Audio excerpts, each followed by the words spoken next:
Power corporation லிமிட்ல இருந்து 2 கிலோமீட்டர்ல ஒரு லேண்ட் வெறும் 8 லட்சம் தான். Sri Baby blue J Coimbatore. அன்பை சொல்லும் அழகான நகைகள் the legend new Saravana stores பிரம்மாண்டமாய் பாடி. Step into the future of design and motion with all new Vivo V60e. Buy now. Government ஆஸ்பத்திரிக்கெலாம் போனால் ஒரு ஃபுல் டே எனக்கு ஸ்பெண்ட் பண்ண வேண்டியிருக்கு. 4 பேர் வேலையை விட்டுட்டு அங்கே போய் நிற்க வேண்டியதாக இருக்குது. எங்களால் முடியல. ஸோ ப்ரைவேட் ஹாஸ்பிட்டல்னால் நம்மளுக்கே தெரியும் அதிகமான செலவு ஆகுது. ஒருத்தர் ஓலா ஓட்டுறாருன்னா திடீர்னு காருக்கு ஒரு ப்ராப்ளம் வரும். கார் டவுன் ஆச்சுன்னா இதே போச்சு. ஸோ கடன் வாங்கி உடனடியாக அந்த காரை ரெடி பண்ணி ஆகும். அவங்களுக்கு ரொம்ப ஈஸியாக இருக்கிறது மணி லெண்டர்கிட்ட போகிறது தான். மொபைல் எல்லாம் எத்தனை ஆப்ஸ் இருக்குது. நீங்கள் எவ்வளோ கடன் கேட்டாலும் கொடுக்கறதுக்கு ரெடியாக இருக்காங்க. ஸோ மாற்றி மாற்றி இந்த கடன் வலையிலேயே மாட்டி மக்களால் வெளியே வர முடியல. 35% குடும்ப சேமிப்பு இருந்த நாடு. நம்ம தான் நம்பர் 1 குடும்ப சேமிப்பில் நம்பர் 1 இருந்தோம். இப்பயே நம்மளால முடியல. இப்பயே நம்ம கடனை கட்டிட்டு அலைஞ்சிட்டு இருக்கோம். இத்தனைக்கும் முந்தி இருந்த அளவுக்கு இல்லை. இப்போ பண ஓட்டம் எல்லார் கையிலையும் நிறைய இருக்கு. இவ்வளோ கஷ்டப்படுறதுக்கு காரணம் என்னங்க? ஒரு 1000 ரூபாய் எடுத்தனால வைக்க முடியலன்னு சொல்றாங்க. என்ன காரணம் நீங்க நினைக்கிறீங்க? ஒரு கவர்ச்சி இருக்குன்னு நினைக்கிறோம் இல்லையா? இப்போ விளம்பரம் நிறைய வருது. இந்த மாதிரி நிறைய ஆன்லைன் பிளாட்ஃபார்ம்ஸ் இருக்கு. உங்களுடைய வருமானத்தை விட உங்க செலவு அதிகமாகுதோ அன்னைக்கே நீங்க டேஞ்சர் ஜோன் தான். இல்லை நீங்க கடனே வேண்டான்றீங்க இல்லையா மேடம்? இன்னைக்கு நிறைய பேரோட லைஃப் அப்படின்றது இஎம்ஐல தான் ஓடுது. இஎம்ஐ கடன் தானே. அம்பானி அதானி கூட கடனை தான் ஓடுது. நான் பேங்கிங் ஃபைனான்ஸ் கார்பரேஷன் அங்கே போய் வாங்குறீங்களா? ஓரளவு ஒரு நியாயமாக இருக்கும். அதை விட்டுட்டு நம்ம போய் உடனே எனக்கு இந்த நிமிஷம் வேணும் அப்படின்னு போய் வாங்கினோம்னா கண்டிப்பாக 40% கடனில் தான் போய் நிற்க வேண்டியது. ஒரு ரோடு இருந்தால் தானே ரோட்டில் ஒழுங்காக போக முடியும். கல் முள்ளுமா பாதை இருக்குன்னா முதல்ல ரோடு போட்டு தானே ஆகணும். அது மாதிரி இப்போ நீங்கள் கண்டிப்பாக ஒரு எமர்ஜென்சி ஃபண்டு எல்லாருக்கும் தேவை. கடன் வாங்குற அளவுக்கு நம்ம போகக்கூடாது. இதுக்கு எமர்ஜென்சி ஃபண்டுனா நம்ம ஒரு 3 மாதம் செலவாக நம்ம கையில் வச்சுருந்தோம்னா இப்படி நம்ம போய் எங்கே கிடைக்குதுன்னு எத்தனை இன்ட்ரெஸ்ட் ஆனாலும் பரவாயில்லன்னு வாங்க மாட்டோம். இப்போ நிறைய மக்களுக்கு அதெல்லாம் புரியறது இல்லை. என்னமோ இன்னைக்கு வேலைக்கு சேர்றோம், நாளைக்கு பெரிய இது வந்துடும். ஒரு கார் வாங்கிடலாம், ஒரு மொபைல் வாங்கிடலாம், லோன் வாங்கி என்ன வேணா வாங்கலாம். அந்த மாதிரி ஒரு மனப்பான்மை வந்துச்சு. கலாட்டா நேயர்களுக்கு வணக்கம். நான் சரவண ராம்குமார். இன்று நம்மோடு நிதி ஆலோசகர் திருமதி சுந்தரி ஜெகதீசன் அவர்கள் இருக்காங்க. அவங்க கிட்ட தான் பேசுறதா இருக்கும். பேசுவோம். வணக்கம் மேடம். வணக்கம் சார். நிறைய பேருடைய கனவு நம்ம ஓடுறோம், உழைக்கிறோம், பணத்தை எப்படியாவது சேர்த்து வைக்கணும் அப்படின்னு. இன்னைக்கு ஒரு புரிதல் இருக்கு. ஏன்னா அந்த காலத்துல நம்ம நமக்கு தெரிஞ்சது உண்டியில காசு போடுறது, இல்ல டப்பாக்குள்ள பணத்தை வச்சு பாதுகாக்கிறது, இல்ல தங்க நகை வாங்குறது அப்படின்றது அதிகபட்சம் சேவிங்ஸ்.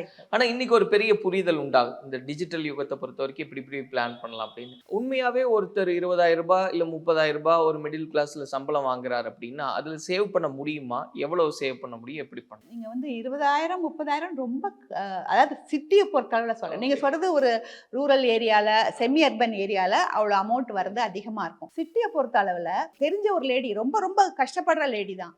அவங்களே வீட்டு வேலை அது பண்ணி ஒரு 20,000 சம்பாதிக்கிறாங்க. அவங்க வீட்டுல அவங்க ஹஸ்பண்ட் வாட்ச்மேனா இருக்காரு, அவர் 10,000 சம்பாதிக்கிறாரு. பையன் ஸ்விக்கி ஓட்டுறான், அவன் 10,000 சம்பாதிக்கிறான். அவங்க அம்மா ஒரு கடையில பாத்திரம் தைக்கிறாங்க, அவங்க 10,000 சம்பாதிக்கிறாங்க. ஸோ குடும்பத்துக்கே பார்த்தீங்கன்னா 40,000 ரூபாய் வருது. அண்ட் அவங்க ஒரு சின்ன வீட்டுல குடி இருக்காங்க, வாடகை கிடையாது. ஈஸியா சேவ் பண்ணலாம். பட் ஏன் பண்ண முடியல? ஏன் அவங்களால அந்த வறுமையை விட்டு அவங்களால, நான் 10 வருஷமா பார்த்துட்டு இருக்கேன். இதுல நிலைமையில தான் இருக்காங்க. மாட்டி திருப்பி எத்தனை அடி வாங்கி கீழே விழுறாங்கன்னு பார்த்தா மனசு ரொம்ப வேதனைப்படுதுங்க. அப்படியே அவங்களால தலை தூக்கவே முடியல. என்ன காரணம் அப்படின்னு பார்த்தீங்கன்னா நிறைய இருக்கு. அவங்க கொஞ்சம் சேவ் பண்ணி மேலே வரும்போது உடம்பு சரியில்லாமல் போயிடுது. யாராவது ஒருத்தருக்கு உடம்பு சரியில்லாமல் போயிடுது. ஸோ உடனே ஆஸ்பத்திரிக்கு ஓடுறாங்க. அவங்களுக்கு இன்னொரு பிரச்சனை என்னன்னா சீக்கிரமாக உடம்பு நல்லா ஆகணும். நம்ம கவர்மெண்ட் ஆஸ்பத்திரிக்கு போய் அது ஒன்று சொல்றாங்க. இப்போ வேற ஈஸியாக உள்ள கவர்மெண்ட் ஆஸ்பத்திரிக்கெலாம் போனால் ஒரு ஃபுல் டே எனக்கு ஸ்பெண்ட் பண்ண வேண்டியிருக்கு. 4 பேர் வேலையை விட்டுட்டு அங்கே போய் நிற்க வேண்டியதாக இருக்குது. எங்களால் முடியல. ஸோ ப்ரைவேட் ஹாஸ்பிட்டல்னா நம்மளுக்கே தெரியும் அதிகமான செலவு ஆகுது. இல்லைன்னா அவங்களுக்கு இப்போ ஒருத்தர் ஓலா ஓட்டுறாருன்னா திடீர்னு காருக்கு ஒரு ப்ராப்ளம் வருது. கார் டவுன் ஆச்சுன்னா இதே போச்சு. ஸோ கடன் வாங்கி உடனடியாக அந்த காரை ரெடி பண்ணி ஆகணும். ஸோ ஒரு தங்க நகை கடன் வாங்குறாரு. இந்த மாதிரி கடன் மாற்றி கடன். அதுவும் பார்த்தீங்கன்னா பேங்க்ல எவ்வளோ தூரம் அவங்களுக்கு கிடைக்குதுங்கிறது ஒரு கொஸ்டின் மார்க்காக இருக்குது. தங்க நகை கடன் இப்போல்லாம் பேங்க்ல கிடைக்குது. அது தவிர வேற கடன்லாம் வேணும்னா அவங்களுக்கு ரொம்ப ஈஸியாக இருக்கிறது மணி லெண்டர்கிட்ட போகிறது தான். குழுவெல்லாம் வச்சுருக்காங்க, மகளிர் குழு. அது எல்லாமே வேற நேம்ஸில் இருந்தால் கூட நிறைய கடன் கொடுக்குற நிறுவனங்களாக தான் இருக்கு. அது தவிர இப்போ நம்ம பார்க்குறோமே, நம்ம அந்த மொபைல் எல்லாம் எத்தனை ஆப்ஸ் இருக்கு. நீங்க எவ்வளோ கடன் கேட்டாலும் கொடுக்கறதுக்கு ரெடியா இருக்காங்க. ஸோ மாற்றி இந்த கடன் வலையிலேயே மாட்டி மக்களால வெளியவே வர முடியல. என்ன பண்ணலாம் மேடம்? இப்போ நீங்க சொன்ன மாதிரி ஒரு 40,000 வச்சுக்குவோம். அவங்களுடைய ரேஞ்சுக்கு அவங்க பிரிச்சுக்கிட்டோம். மேபி அது 20,000 இருந்தா இவங்க அது பாதியா புரிஞ்சுக்கலாம். அப்போ ஒரு 40,000 வருது குடும்பத்தினுடைய வருமானம் அப்படின்னா எப்படி சேவ் பண்றது? ஏன்னா நிறைய பேர்கிட்ட கேட்கும்போது நீங்க சொன்ன மாதிரி நம்ம சேவிங்காக ஒரு பணத்தை எடுத்து வைங்க, எமர்ஜென்சிக்காக ஒரு பணத்தை எடுத்து வைங்கன்னா எங்க செலவுக்கே இல்லை, எப்படி சேவிங் எடுத்து வைக்கிறது, இல்லை எமர்ஜென்சி செலவுக்கு எப்படி எடுத்து வைக்கிறதுன்றாங்க. ஆனா நம்ம கொஞ்சம் நம்மளும் நம்மளுடைய அந்த திட்டங்களை எல்லாம் வகுக்கணும், அதுக்கு மெனக்கெடணும்ன்றதும் நம்ம பொறுப்பு. அப்ப என்ன பண்ணலாம்? என்ன காரணம் அப்படின்னு நீங்க நினைக்கிறீங்க? இப்ப ஏன் நம்மளுக்கு நம்ம நாடு ரொம்ப சிக்கனத்துக்கு பேர் போன நாடுதான். 35% குடும்ப சேமிப்பு இருந்த நாடு. நம்ம தான் நம்பர் 1 குடும்ப சேமிப்புல நம்பர் 1 இருந்தோம். இப்பயே நம்மளால முடியல. இப்பயே நம்ம கடனை கட்டிட்டு அலைஞ்சிட்டு இருக்கோம். இத்தனைக்கும் முந்தி இருந்த அளவுக்கு இல்ல. இப்ப பண ஓட்டம் எல்லார் கையிலயும் நிறைய இருக்கு. முந்திலாம் எங்க அப்பா காலத்துல எல்லாம் 400 ரூபாய் 500 ரூபாய் சம்பளம். அவ்வளவு பெரிய ஜட்ஜா இருந்தா கூட 1000 ரூபாய் சம்பளம் தான். பட் இப்போ அப்படி இல்லைங்க. நான் சொன்ன மாதிரி நல்லா சம்பாதிக்கிறாங்க. ஆனாலும் மக்களுக்கு இவ்வளவு கஷ்டப்படுறதுக்கு காரணம் என்னங்க? ஒரு 1000 ரூபாய் எடுத்தனால வைக்க முடியலன்னு சொல்றாங்க. என்ன காரணம் நீங்க நினைக்கிறீங்க? ஒரு கவர்ச்சி இருக்குன்னு நினைக்கிறோம் இல்லையா? இப்போ விளம்பரம் நிறைய வருது, இந்த மாதிரி நிறைய ஆன்லைன் பிளாட்ஃபார்ம்ஸ் இருக்கு, ஏதாவது ஒண்ணு நம்ம பார்த்துக்கிட்டே இருக்கோம், சரி வாங்கிடலாமே அந்த ஒரு தன்மைன்றது. இன்னும் அதுவும் நிறைய பிரெயின் வாஷ் நடக்குது. கம்பெனிஸே நிறைய பிரெயின் வாஷ் பண்றாங்க. இப்போ யோலோ அப்படிங்கிறது ஒரு பெரிய slogan. You only live once. அதாவது என்ஜாய் பண்ணுங்க லைஃபை. இப்போ எவ்வளவு நாள் நீங்க 40,000 வரும்னு சொல்ல முடியாது, அடுத்த மாசம் அது வருமானு தெரியாது. இப்போ நம்ம நிறைய வேலையெல்லாம் வேற போயிடுச்சு மக்களுக்கு. இப்போ நிறைய இந்த ஐடி பீப்புளுக்கே போய் நிறைய கஷ்டப்படுறதை நம்ம பாக்குறோம். ஸோ அவங்க என்ன இருக்கும்போது என்ஜாய் பண்ணலாம். ஸோ இப்போ வந்துச்சுல, இப்போ நம்ம என்ஜாய் பண்ணிக்கலாம். சில பேர் அப்படியே ஓப்பனா சொல்றாங்க, இன்னும் நான் 50 வருஷம் நான் இருக்க போறேன்னா அதுக்கு நான் அப்ப வரைக்கும் சேர்த்து வச்சுட்டு தேவையில்லை, போயிடலாம் அப்படின்ற மாதிரி நினைக்கிறாங்க. நீங்க ஆண்டு அனுபவிச்சு போறதை பத்தி தப்பே கிடையாது. ஆனா கடன் வாங்கி ஆண்டு அனுபவிக்கிறது தான் தப்பு. எப்போ உங்களுடைய வருமானத்தை விட உங்க செலவு அதிகமாகுதோ அன்னைக்கே நீங்க டேஞ்சர் ஜோன் தான். அந்த ஒரு கட்டுப்பாடு நம்ம மனசுல இருக்கணும். எவ்வளவு வேணா என்ஜாய் பண்ணலாம். ஏங்க ஒரே மாசத்துல அத்தனை என்ஜாய் பண்ணணுமா? அவசியம் இல்லையே. இல்ல நீங்க கடனே வேண்டான்றீங்க இல்லையா மேடம்? இன்னைக்கு நிறைய பேரோட லைஃப் அப்படின்றது இஎம்ஐல தான் ஓடுது. இஎம்ஐ கடன் தானே. சொல்லிட்டீங்க. அம்பானி அதானி கூட கடனை தான் ஓடுது. அவங்களுக்கு கொடுக்குற கடனை நம்மளுக்கு கொடுத்தா நம்மளும் அது மாதிரி ஏதாவது பழைச்சிட்டு போலாம். அந்த மாதிரி எல்லா பெரிய பெரிய டாடா பிர்லா வாழ்ந்தாலும் சரிதான். கடன் இல்லாம எந்த கம்பெனியும் கூட இல்ல. சோ கடன் ஃபுல்லா கடனே தப்பு, கடன் வாங்கவே கூடாது அப்படிலாம் நான் சொல்லவே இல்லைங்க. கடன் என்ன கடன் வாங்கணும், யார்கிட்ட வாங்கணுங்கிறது ரொம்ப முக்கியம். ஸோ நீங்க ஒரு ஒரு நல்ல பேங்க்ல போய் வாங்குறீங்களா, அப்பல உள்ளது NBFC நான் பேங்கிங் ஃபைனான்ஸ் கார்பரேஷன், அங்க போய் வாங்குறீங்களா, ஓரளவு ஒரு நியாயமா இருக்கும். அதை விட்டுட்டு நம்ம போய் உடனே எனக்கு இந்த நிமிஷம் வேணும் அப்படின்னு போய் வாங்கணுமானா கண்டிப்பா 40% கடன்ல தான் போய் நிக்க வேண்டியிருக்கும். நிறைய பேர் லோன் ஆப்ல மாட்டிக்கிறாங்க. அது என்னென்னமோ பேர்ல லோன் ஆப் இருக்கு. ஆமா, ஆனா வாங்கிட்டு நிறைய சிக்கலை நிறைய நடக்குது. நோ காஸ்ட் இஎம்ஐன்னு ஒண்ணு வருது பாத்தீங்களா? இப்ப தீபாவளி சேல் போட்டுருவாங்க, அட்டப்ல பொங்கல் சேல் போட்டுருவாங்க. அந்த லேடி நான் ஒருத்தவங்க சொன்னேன் பாத்தீங்களா, 40,000 சம்பாதிக்கிறாங்கன்னு, அவங்களே சொன்ன விஷயம் இது. அன்னைக்கு ஒரே கலாட்டா அழுக. என்னன்னு கேட்டா, நான் கடன் வாங்கிட்டேன், அதை திருப்பி கட்டலன்னு வீட்டுக்கு மிரட்டுறாங்க, எங்களை அவ்வளவு பாடாப்படுத்துறாங்கன்னு ஒரே டென்ஷன். என்னம்மா எவ்வளவு கடன் வாங்கினேன், என்ன விஷயம்னு கேட்டா, இவங்க ஏதோ ஒரு ஃப்ரிட்ஜ் வாங்க போயிருக்காங்க, 18,000 ரூபாய். அப்போ மாசம் 3,000 ரூபாய் கட்டுங்க போதும், 18,000 ரூபாய்க்கு 6 மாசம் இஎம்ஐ கட்டிட்டீங்கன்னா உங்களுக்கு கடன் முடிஞ்சிருச்சு அப்படின்னு சொல்லியிருக்காங்க. சரின்னு இருக்காங்க இவங்க. அதுக்கப்புறம் அவர் என்ன சொல்லியிருக்காரு அந்த கடைக்காரரு, அம்மா 3,000 ரூபாய் கட்டுறதுக்கு பதிலா நீங்க 5,000 ரூபாய் கட்டினீங்கன்னு வச்சுக்கோங்க, உங்களுக்கு ஒரு கிரைண்டர், ஒரு ஃபேனு, ஒரு மிக்சி, இன்னும் 2-3 பொருள் எல்லாம் வந்துருமா, நீங்க இத்தனை பொருளையும் அழகா வாங்கிட்டு போயிடலாம், மாசம் 5,000 ரூபாய் கட்டினா போதும். அந்த நிமிஷம் அந்த அம்மாக்கு இவ்வளவு பொருளா, எல்லாம் புதுசா, அப்ப நான் வாங்கிக்கிறேன், 3,000 ரூபாய் கட்டுற இடத்துல 5,000 ரூபாய் கட்ட போறேன் அப்படின்ட்டு அவங்க வாங்கிட்டு வீட்டுக்கு போயாச்சு. அடுத்த மாசமே அந்த அம்மாக்கு உடம்பு சரியில்லை, வேலைக்கு போல, சம்பளம் பாதி கட்டு, 3,000 ரூபாய் இல்ல 1,000 ரூபாய் கட்டவே முடியல. சோ அப்போ அவங்க ஒரு வருஷம் இப்படி மாத்தி உடம்பு சரியில்லை, அது சரியில்லை, இது சரியில்லைன்னு ரொம்ப கஷ்டப்பட்டு கடைசியில ஒரு வருஷம் கழிச்சு இந்த பேங்க்லாம் என்ன பண்ணுவாங்க, அதை அப்படியே கலெக்ஷன் ஏஜென்ட்டுக்கு மாத்தி விட்டுருவாங்க. கலெக்ஷன் ஏஜென்ட்டுக்கு ஒரே ஒரு குறிக்கோள் தான், பணத்தை வசூல் பண்ணணும். அப்பதான் அவங்க பொழைப்பு ஓடும். அதுக்காக அவங்க எவ்வளவு பிழிய முடியுமோ அவ்வளவு பிழிஞ்சு இவங்களை கேட்கறாங்க. இவங்க வருத்தப்பட்டு பிரயோஜனம் இல்லை. சார் நம்ம பண்ண தப்பு தான். நம்ம ஒரு லிஸ்ட் எடுத்துட்டு போய் அந்த லிஸ்ட்ல நிக்கணும். எனக்கு இன்னைக்கு இவ்வளவுதான் வாங்க முடியும் அப்படின்னு உங்களுக்கு தெரியும்ல. அது நம்ம ஃப்ரிட்ஜ் வாங்க தானே போனோம், ஃப்ரிட்ஜ் வாங்கிட்டு மரியாதையா வர வேண்டியது தானே. அதை விட்டுட்டு அவங்க சொன்னாங்க இவங்க சொன்னாங்க ஆசை காமிச்சாங்கன்னா கட்ட முடியல இன்னைக்கு. ஸோ அந்த கடன்ல வந்து நம்ம முதல்ல வந்து நம்ம வருமானத்துக்குள்ள செலவு பண்ணணும்.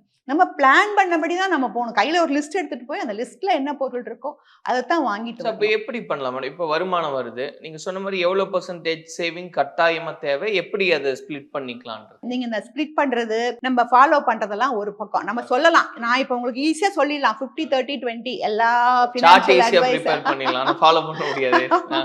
எல்லா ஃபினான்ஷியல் அட்வைசர்ஸும் என்ன சொல்லுவாங்க, 50% உங்களோட தேவை, 30% ஆசைக்கு செலவு பண்ணிக்கோங்க, 20% மாத்திரம் சேவ் பண்ணுங்க. முடியாது. 20% சேவ் பண்ண முடியாது. கடன் கட்டவே காசு இல்ல, சேவ் பண்ண எங்க இருந்து காசு வரும்? சான்ஸ் இல்ல. சோ அப்ப என்னெல்லாம் சரி பண்ண வேண்டியது? அது முதல்ல நம்ம பண்ண வேண்டியது எமர்ஜென்சி ஃபண்ட். நிறைய பேருக்கு இந்த பேரை கேட்ட உடனே போர் அடிச்சுது. மேடம் இந்த பட்ஜெட்டையும் இந்த எமர்ஜென்சி ஃபண்டையும் விட்டு தள்ளுங்க அப்படின்றாங்க. பட் அது இல்லாம நம்மளால ஒரு ஒரு ஒரு ரோடு இருந்தா தானே ரோட்ல ஒழுங்கா போக முடியும். கல்லு முள்ளுமா பாதை இருக்குன்னா முதல்ல ரோடு போட்டு தானே ஆகணும். அது மாதிரி இப்ப நீங்க வந்து கண்டிப்பா ஒரு எமர்ஜென்சி ஃபண்ட் எல்லாருக்கும் தேவை. கடன் வாங்குற அளவுக்கு நம்ம போக கூடாது. இதுக்கு வந்து எமர்ஜென்சி ஃபண்ட்னா நம்ம வந்து ஒரு 3 மாசம் செலவாவது நம்ம கையில வச்சிருந்தோம்னா இப்படி நம்ம போய் எங்க கிடைக்குதுன்னு எத்தனை இன்ட்ரெஸ்ட் ஆனாலும் பரவாயில்லன்னு வாங்க மாட்டோம். இன்னொன்னு என்ன அப்படின்னா, எமர்ஜென்சி ஃபண்டுக்கு நம்ம பைசா தான் சேர்த்து வைக்கணும்னு அவசியம் இல்லை. முடிஞ்சா ஒரு ஆர்டி ரெக்கரிங் டெபாசிட் பேங்க்ல போட்டு அதை ஒரு எஃப்டியா மாத்தி வைக்கலாம், இல்ல லிக்விட் ஃபண்ட்ல கொஞ்சம் பணம் சேர்த்து வைக்கலாம். இந்த ரெண்டுமே பாசிபிள். இல்லைன்னா உங்க வீட்டுல ஒரு 3 பவுன் நகை இருக்கா, இன்னைக்கு வந்து 3 பவுனுக்கு 3 லட்சம் ரூபாய் வருது விலை, ஒரு 2 லட்சம் ரூபாயாவது உங்களுக்கு கடன் கிடைக்கும். அதை எடுத்துட்டு போய் நிறைய இந்த கோல்டு பிளட்ஜிங் கம்பெனிஸ்ல எல்லாம் எக்கச்சக்கம் இன்ட்ரெஸ்ட் இருக்கும். அந்த மாதிரிலாம் இல்லாம கவர்மெண்ட் பேங்க்ஸா பார்த்து, அந்த பேங்க்ஸ் எல்லா கவர்மெண்ட் பேங்க்லயும் இப்ப நாங்க தங்க நகை கடன் கொடுக்குறாங்க. அங்க போய் நம்ம ஒரு 2 லட்சம் ரூபாய் கடன் வாங்கி மிச்ச கடன் எல்லாம் அடிச்சுட்டு, குட்டி குட்டியா 10 கடன் வச்சிருக்கிறத விட ஒரு பெரிய கடன் வச்சு மீதி கடன் எல்லாம் அடிச்சுட்டு ரொம்ப போக்கஸ்டா அந்த கடன் ஒரே போக்கஸ் அண்ட் வீட்டுல உள்ளவங்களுக்கு சொல்லி வச்சிடணும், இந்த கடன் நான் முடிக்கிற வரைக்கும் நீங்க யாரும் எதுவும் எதிர்பார்க்காதீங்க, எந்த செலவும் எடுத்து வைக்காதீங்க. ஓகே, உடம்புக்கு முடியலன்னா அது வேற விஷயம், மத்த எந்த செலவும் நம்ம பண்ண வேண்டாம் அப்படின்னு சொல்லிட்டு ஒரு அந்த ஃபோக்கஸ்டா அந்த கடனை கட்டி முடிச்சீங்கனாலே, அந்த 2 தான் நம்ம பண்ண வேண்டியது. அந்த எமர்ஜென்சி ஃபண்ட் ஒன்னு கிரியேட் பண்ணணும், 2வது கடன் இல்லாம பாத்துக்கணும். இது 2 இருந்தா அடுத்த ஸ்டெப் தான் நம்ம சேவிங்ஸ்க்கு போலாம். அப்ப நம்ம சொல்லலாம், நீ 20% சொல்லலாம், 5% நம்ம ஸ்டார்ட் பண்றது. நான் என்ன சொல்றேன், 1000 ரூபாயில ஸ்டார்ட் பண்ணு. 1000 ரூபாய் இந்த மாசம் பண்றோமா, அடுத்த மாசம் வந்து கூட வந்து ஒரு 10% கூட வைக்கலாம். 1000 ரூபாயில இருந்து 1100 ரூபாய், அதுக்கு அடுத்த மாசம் 1200 ரூபாய். இப்படி நம்ம அதாவது 1000 ரூபாய் நான் சேவ் பண்றேன், அப்பா நான் சேவ் பண்றேன் அப்படி உட்காரக்கூடாது. ஒரு கட்டமா நம்ம சின்னதா இம்ப்ரூவ் பண்ணிட்டே போகணும். சோ அந்த மாதிரி நம்ம போனோம்னா நம்ம ஓரளவுக்கு இந்த கடன்ல இருந்து இந்த இதுல இருந்து எல்லாம் வெளியே வந்து ஓரளவு கால் ஊனி படிப்படியா தான் முன்னேற முடியுங்க. ஏன்னா சினிமாவா இன்னைக்கு உள்ள போய் நாளைக்கு அப்படியே பெரிய பணக்காரனா வந்துடுறதுக்கு ரஜினிகாந்த் மாதிரி எல்லாம் வரலாம் முடியும். அது ரஜினிகாந்த் தான் சினிமால சொல்றேன், அவர் எத்தனையோ சினிமாக்கள்ல கஷ்டப்படுறாரு, அடுத்த நாளே பணக்காரரா வந்துடுவாரு. பட் நம்ம மக்களுக்கு முடியாது. 20 இயர்ஸ் 25 இயர்ஸ் அதான் இப்போ வந்து நிறைய மக்களுக்கு அதெல்லாம் புரியறது இல்லை. இன்னமும் இன்னைக்கு வேலைக்கு சேர்றோம், நாளைக்கு பெரிய இது வந்துடும், ஒரு கார் வாங்கிடலாம், ஒரு மொபைல் வாங்கிடலாம், லோன் வாங்கி என்ன வேணா வாங்கலாம், அந்த மாதிரி ஒரு மனப்பான்மை வந்துடுச்சு. நம்ம புரிஞ்சுக்கணும், we have to go back to basics. இப்போ நீங்க சொன்ன மாதிரி மேடம், ஒரு 1000 ரூபாயில தான் ஆரம்பிக்கிறேன்னா அந்த 1000 ரூபாயை நம்ம எடுத்து கையில வச்சிருக்கணும், இல்ல பத்திரமா ஒரு பெட்டியில வச்சிருக்கணும்ன்றதா, இல்ல அதை கூட எதுலயாவது போடுறது தான் பெட்டர் அப்படின்னு? இல்ல, நான் சொன்னேன் இல்லையா, எமர்ஜென்சி ஃபண்ட்னா 2-3 விதமா கிரியேட் பண்ணலாம். ஒண்ணு வந்து நீங்க பைசாவா கிரியேட் பண்ணலாம், வச்சுக்கலாம். இல்லைன்னா கோல்டு இருந்தா அதை கூட ஒரு எமர்ஜென்சி ஃபண்டா நீங்க யூஸ் பண்ணலாம். வேணுங்கிறப்ப கொண்டு போய் அடகு வச்சு ரூபாய் வாங்குறோம், வேணாத அன்னைக்கு பத்திரமா வீட்டுல இருக்கு. இன்னொன்னு உங்களுக்கு முக்கியமா செய்ய வேண்டியது, ஒரு 50,000 ரூபாய். நான் எந்த டாக்ஸில போனாலும் அந்த டாக்ஸி டிரைவருக்கு நான் சொல்ற விஷயம் இதுதான். ஒரு 50,000 ரூபாய் இந்த மாதிரி ரெக்கரிங் டெபாசிட் போட்டு பேங்க்ல எப்படி வச்சிட்டீங்கன்னா உங்களுக்கு 37,500 ரூபாய் லிமிட் கொடுத்துருவாங்க. நீங்க கேட்கணும், எனக்கு ஒரு கரண்ட் அக்கௌண்ட் லிமிட் கொடுங்கன்னா ஒரு லிமிட் கொடுத்துருவாங்க. கொடுத்தா அதுக்கெல்லாம் ஒரு சார்ஜ் எல்லாம் பண்ண மாட்டாங்க. ஒரு மிஞ்சி போனா ஒரு 300 ரூபாய் இல்லைன்னா ஒரு 500 ரூபாய் சார்ஜ் பண்ணி உங்களுக்கு ஒரு லிமிட் வச்சிருவாங்க. லிமிட் இருந்து வேற அதுக்கெல்லாம் அங்க இன்ட்ரெஸ்ட் எல்லாம் போகாது. உங்களுக்கு இன்னைக்கு பணம் வேணுமா, 5000 ரூபாய் வேணுமா, 5000 ரூபாய் எடுத்துக்கலாம். நீங்க அந்த நாளைக்கே ஒரு கையில வந்துச்சா திருப்பி கட்டிடலாம். இல்ல நீங்க உங்களுக்கு கட்ட முடியலையா, கொஞ்ச நாள் இருக்கலாம், ஒரு 10 நாள் கழிச்சு கூட நீங்க கட்டலாம். அந்த 10 நாளைக்கு மாத்திரம் தான் உங்களுக்கு வட்டி வரும். அது கூட பெருசா 18% 20% பர்சனல் லோன் மாதிரியோ கிரெடிட் கார்டு மாதிரியோ வராது. உங்களுக்கு வந்து உங்களோட எஃப்டிக்கு ஒரு 7% வட்டினா, இந்த லோன் அந்த 5 நாள் வச்சிருந்த லோனுக்கு 9% மேக்சிமம், அவ்வளவுதான் வட்டி வரும். இந்த 2% தான் எக்ஸ்ட்ரா அவங்க கேட்கறாங்க அவங்க கிட்ட. நம்ம நிறைய பேர் இதை போய் என்ன ஆகுது, பேங்க்குக்கு போனா நம்மளுக்கு நிறைய டைம் வேஸ்ட் ஆகுதுன்னு நிறைய பேர் ஃபீல் பண்றாங்க. அதோட சீக்கிரமா ஒரு ஃபின்டெக் கம்பெனில போய் டக்குன்னு ஒரு லோனை வாங்கிட்டு வந்துடலாம் அப்படின்னு. இல்லைங்க, கொஞ்சம் பொறுமையா செஞ்சா இந்த இது கண்டிப்பா நம்ம நிறைவேற்ற முடியும். ஸோ இப்போ வந்து இந்த 50,000 அப்படின்றத ஒரு எவ்வளவு ஒரு கஷ்டம் நம்ம FD எடுத்து வச்சு எஃப்டியா போட்டுக்கிறது போட்டு எமர்ஜென்சி ஃபண்டா அப்படியே அந்த கரண்ட் அக்கௌண்ட் Okay. லிமிட்டை வாங்கிட்டு விட்டுடணும். அதான் இருக்கே லிமிட்னு எடுத்துட்டு இருக்க கூடாது. Only for emergency. ஓகே. அப்போ ஃபர்ஸ்ட் ஸ்டெப் இதுன்னு மேடம் நீங்க சொன்ன மாதிரி இந்த கடன்கள் எல்லாம் ஒண்ணா அடைக்கிறது இல்ல அதை வந்து ஒரே ஃபோக்கஸ்ல மாத்துறது, சேவிங்ஸை ஸ்டார்ட் பண்றது அப்படின்ட்டு. ஓகே, ஓரளவுக்கு நான் சேவிங்ஸ்க்கு ஃபிட் ஆயிட்டேன் அப்படின்னா அடுத்த கட்டம் அப்படின்றது என்ன? அடுத்த கட்டம்ங்கிறது பாத்தீங்கன்னா அவங்கவங்க இதை வந்து பர்சனல் ஃபைனான்ஸ்னு சொல்லுவாங்க. இது எல்லாம் எல்லாருக்கும் பொதுவானது. வரவுக்குள்ள செலவு அடைக்கணும் அப்படிங்கிறதும், கடன் இல்லாம பாத்துக்கணும் அப்படிங்கிறதும், எமர்ஜென்சி ஃபண்ட் கண்டிப்பா வேணும் அப்படிங்கிறதும் எல்லாருக்கும் பொதுவானது. எல்லாரும் இதை பண்ணாதான் அடுத்த லெவலுக்கு வர முடியும். அடுத்த லெவலுக்கு நம்ம வந்துட்டோம் அப்படின்னா நிறைய ஆப்ஷன்ஸ் இருக்கு நம்மளுக்கு, எக்கச்சக்கம். நம்ம வந்து இன்னைக்கு உங்களுக்கு கோல்டு போடுன்னு போடுது, மேல போகுது. ஸோ இந்த டைம்ல போய் நான் உங்களை மியூச்சுவல் ஃபண்ட்ல போடுங்க இல்ல FDல போடுங்கன்னா நீங்க கண்டிப்பா கேட்க மாட்டீங்க. ஏன்னா நம்ம நல்லதை போய் சொல்லாம இந்த மாதிரி சொல்றாங்க நினைப்பீங்க. ஸோ நம்ம ஆட்கள்ல யாருக்கும் புத்தி கூர்மையெல்லாம் கம்மியே இல்லைங்க. எல்லாருக்கும் எல்லாம் தெரியுது. மக்களுக்கு நிறைய அவேர்னஸ் வந்திருக்கு. உங்க மனசு என்ன சொல்லுதோ ஃபாலோ பண்ணுங்க. ஒரு இல்ல உங்களுக்கு நல்ல பணம் வந்துருச்சு, 20,000 30,000 மாசம் சேவ் பண்றீங்களா, அப்போ ஒரு இவங்க கிட்ட போங்க, ஒரு ஏஜென்ட் கிட்ட போங்க.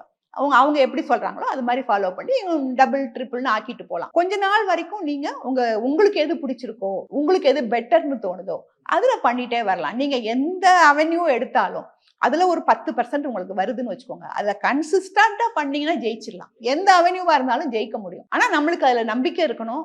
போட்ட பணத்தை இன்னைக்கு போடுறேன், நாளைக்கு எடுக்கிறேன், மறுபடியும் கொஞ்சம் போடுறேன், மறுபடியும் கொஞ்சம் எடுக்கிறேன், அதெல்லாம் உதவாது. கன்சிஸ்டண்டா இருக்கணும், கொஞ்சம் ஸ்டெப் அப் பண்ணிட்டே இருக்கணும். இப்போ நீங்க சொன்ன மாதிரி ஒரு கன்சிஸ்டன்சி தான் ரொம்ப முக்கியமான ஒரு விஷயமா இருக்குன்னு. இப்போ உங்களுடைய லைஃப்ல மேடம் நீங்க சொன்ன மாதிரி இப்போ ஒரு குடும்பத்தை சொன்னீங்களே, அந்த மாதிரி ஒருத்தங்க ப்ராப்பர் மணி டிசிப்ளினோட இருந்தாங்க, அவங்க ஒரு growth அட்டைன் பண்ணியிருக்காங்க அப்படி நீங்க பார்த்துருக்கீங்களா? இவங்கெல்லாம் பண்ணியிருந்திருக்காங்க ப்ராப்பரா? நாங்களே அப்படிதானங்க வந்திருக்கோம்.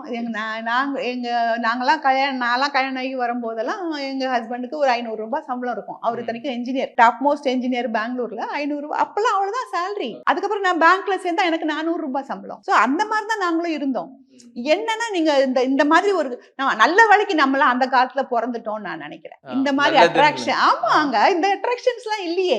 இந்த காலத்துல நானும் பிறந்திருந்தா நானும் நிறைய செலவு பண்ணி கடன் வாங்கியிருப்பேனா இருக்கும். அந்த காலத்துல இந்த அட்ராக்ஷன்ஸ் எல்லாம் ரொம்ப கம்மி. நம்ம வீட்லயும் என்ன சொல்லுவாங்க, என்னைக்குங்க இன்டர்நேஷனல் டூர் எல்லாம் போயிருக்கோம் நம்ம? சான்ஸே இல்லை. இப்பெல்லாம் மேரேஜ் ஆச்சு, ஒரு டெஸ்டினேஷன் வெட்டிங்கே டெஸ்டினேஷன்ல தான். ஸோ அந்த மாதிரி ஆசைகள்லாம் மக்களுக்கு நிறைய இருக்கு. நான் அதெல்லாம் தவறுன்னு சொல்லல. என்ன வந்து ஒரு பழமொழி சொல்லுவாங்க, அந்த கட்டில் எவ்வளவு தூரம் இருக்கோ அவ்வளவுதான் கால் நீட்டணும்பாங்க. கட்டிலுக்கு வெளியே காலை நீட்டிட்டு படுத்திருந்தோம்னா யாரா வந்து இடிச்சிட்டு போவாங்க. சோ அந்த மாதிரி நம்மளுக்கு எவ்வளவு வசதி இருக்கோ அந்த வசதிக்குள்ள எவ்வளவு முடியுமோ அவ்வளவு என்ஜாய் பண்ணலாம். அதை விட்டுட்டு நம்ம கடன் இல்லைன்னா அடுத்தவங்களை பார்த்து ஆசைப்படுறது அந்த மாதிரிலாம் போகணுமானா கஷ்டம். அப்ப அந்த டிசிப்ளின் அப்படின்றது தான் நம்மள மென்டல் கண்ட்ரோல். ஓகே, ஆமா எனக்கு ஆசைதான், அன்னைக்கு என் பிள்ளைக்கு இன்னும் கூட பண்ணணும்னு ஆசைதான், அந்த பிள்ளை அதை விட ஒர்த்து தான். பட் என்னால என்ன முடியும் அதப்பா. அதுல மெயினா எனக்கு சில கிரீவன்ஸ் இருக்கிறது வந்து கடன் வாங்கி ஸ்கூல் ஃபீஸ் கட்டுறது. அவங்களுக்கு வந்து இப்போ ஸ்கூல்ஸ் எல்லாம் டிமாண்ட் பண்றது ஒரு சில நல்ல ஸ்கூல்ஸ், கம்மியா டிமாண்ட் பண்றவங்க, மீடியமா டிமாண்ட் பண்றவங்க, ஜாஸ்தி எல்லா விதமான ஸ்கூல்ஸும் இருக்கு. எங்க படிச்சாலும் நல்ல கெட்டிக்கார பிள்ளைகள் படிக்கத்தான் போகுது. அதுக்கு இவங்க அப்பா அம்மா படுற பாடு என்னால பார்க்கவே முடியல. அவ்வளவு கடன் வாங்கி அதனாலேயே நசிச்சு போறாங்க. பட் அது வந்து இந்த குழந்தைய படிக்கும் நம்பிக்கை வச்சு நம்மளுக்கு எவ்வளவு முடியுமோ ஃபீஸ் அந்த மாதிரி ஒரு ஸ்கூலை பார்த்து அங்க சூஸ் பண்ணி கவனமா படிக்க வச்சா கண்டிப்பா மேல வர முடியும். சொன்ன மாதிரி ஒரு சிலர் வந்து குழந்தைகளோட எஜுகேஷனுக்காக ரொம்ப கஷ்டப்படுறாங்க. நம்ம கிட்ட இருக்கு அந்த பழக்கம் ஆரம்பத்துல இருந்து. ஆனா இன்னைக்கு வந்து இந்த நீங்க சொன்ன மாதிரி ஒரு கல்ச்சர் மாற அது ஒரு கௌரவம், நான் காமிச்சுக்கிறேன், அதுக்காகவே நிறைய பேர் பண்றாங்க. என் பிள்ளை இங்கிலீஷ் பேசணும், இங்கிலீஷ் கான்வென்ட்ல படிச்சாதான்.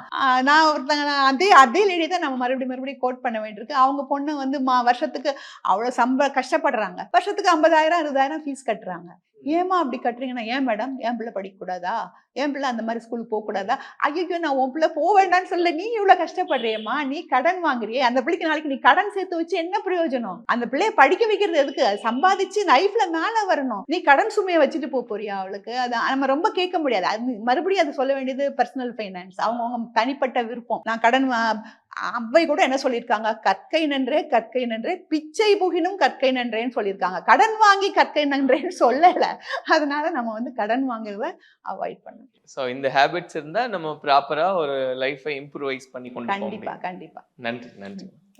கோயம்புத்தூர் கார்பரேஷன் லிமிட்ல இருந்து 2 கிலோமீட்டர்ல ஒரு லேண்ட் வெறும் 8 லட்சம் தான். Sri Baby blue J Coimbatore. அன்பை சொல்லும் அழகான நகைகள் the legend new Saravana stores பிரம்மாண்டமாய் பாடி. Step into the future of design and motion with all new Vivo V60e. Buy now.